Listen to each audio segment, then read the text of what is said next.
Welcome to my channel. आज हम MSc chemistry का मोस्ट इम्पॉर्टेंट टॉपिक पढ़ेंगे, g value and factor affecting g value. यह exam purpose से मोस्ट इम्पॉर्टेंट है, यह आता रहता है। ठीक है, g value and factor affecting g value. G factor, जिसे जी वैल्यू भी कहा जाता है, एक आयामी मात्रा है जो किसी एटम के magnetic moment and angular moment को चिन्हित करती है। जी फैक्टर जो होता है उसे जी वैल्यू भी कहते हैं। यह एक आयामी मात्रा है जो किसी एटम के magnetic moment and angular moment को चिन्हित करती है। इसलिए ईएसआर स्पेक्ट्रोस्कोपी में इसे इलेक्ट्रॉन के मैग्नेटिक मोमेंट और इलेक्ट्रॉन के टोटल स्पिन एंगुलर मोमेंटम के अनुपात के रूप में परिभाषित किया जाता है। फ्री इलेक्ट्रॉन के लिए जी की वैल्यू 2.0023 है तथा कई फ्री इलेक्ट्रॉन के वैल्यू के करीब होता है। फ्री इलेक्ट्रॉन के लिए जी का वैल्यू 2.0023 होता है तथा कई इलेक्ट्रॉन के वैल्यू के करीब होता है। लेकिन मेटल आयन में जी वैल्यू अक्सर फ्री इलेक्ट्रॉन वैल्यू में काफ़ी निम्न होता है। फॉर फ्री जी वैल्यू का वैल्यू होता है 2.0023। For radical for metal ion g बराबर 2.0023। तो एक मेटल के लिए जी वैल्यू की गणना एक के द्वारा की जाती है। G minus shift then del g बराबर g minus g e. G बराबर g e minus a square n lambda बटे डेल ई, जहाँ लैम्डा स्पिन ऑर्बिट कपलिंग है, ए कोवैलेंसी पैरामीटर, एन बराबर quantum mechanical coefficient. Then isotropic and anisotropic क्या होता है? सामान्य जी का परिणाम अनपेयर्ड इलेक्ट्रॉन वाले अणु आयन के लागू मैग्नेटिक फील्ड के सापेक्ष अभिविन्यास पर निर्भर करता है। सामान्य जी का वैल्यू या परिणाम अनपेयर्ड इलेक्ट्रॉन वाले मॉलिक्यूल आयन के लागू मैग्नेटिक फील्ड के सापेक्ष अभिविन्यास पर निर्भर करता है। किसी विलयन में या गैस अवस्था में अणुओं आयनों की फ्री गति के कारण जी का औसत सभी दिशाओं में होता है। किसी विलयन में या गैस में अणुओं आयनों की फ्री गति के कारण जी का औसत सभी दिशाओं में होता है। हालांकि क्रिस्टल में अणुओं आयनों की गति प्रतिबंध होती है।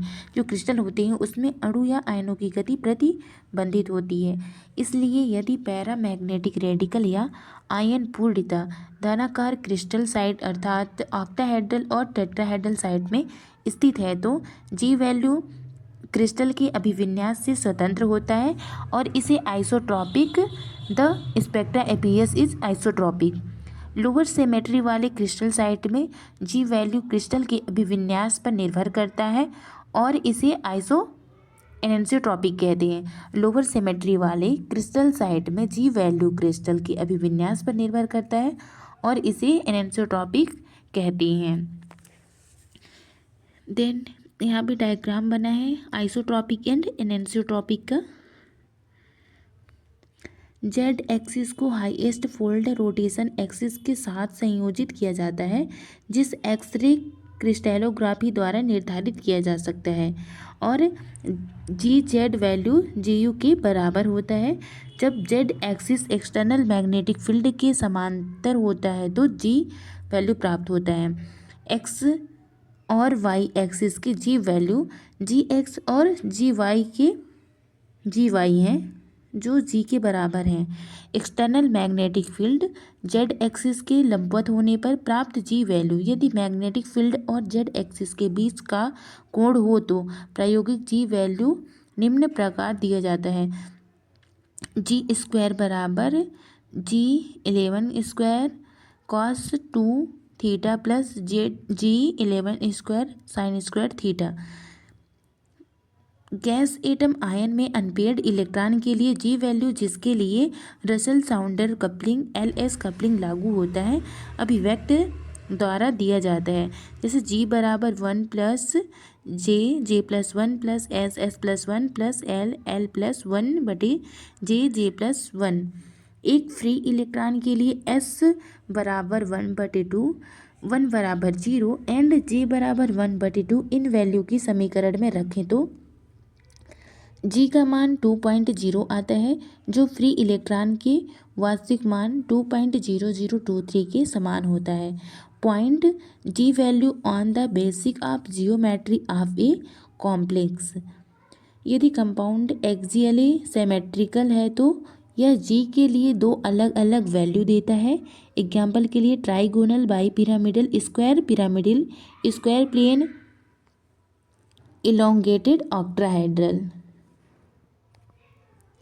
फैक्टर अफेक्टिंग G वैल्यू: उपकरण की परिचालन आकृति, अनपेयर्ड इलेक्ट्रॉन की कॉन्सेंट्रेशन, उपस्थित मेटल आयन का मूल पद, माप की दिशा और तापमान, समरूपता का अभाव, lack of symmetry, Jahn Teller distortion, ZFS।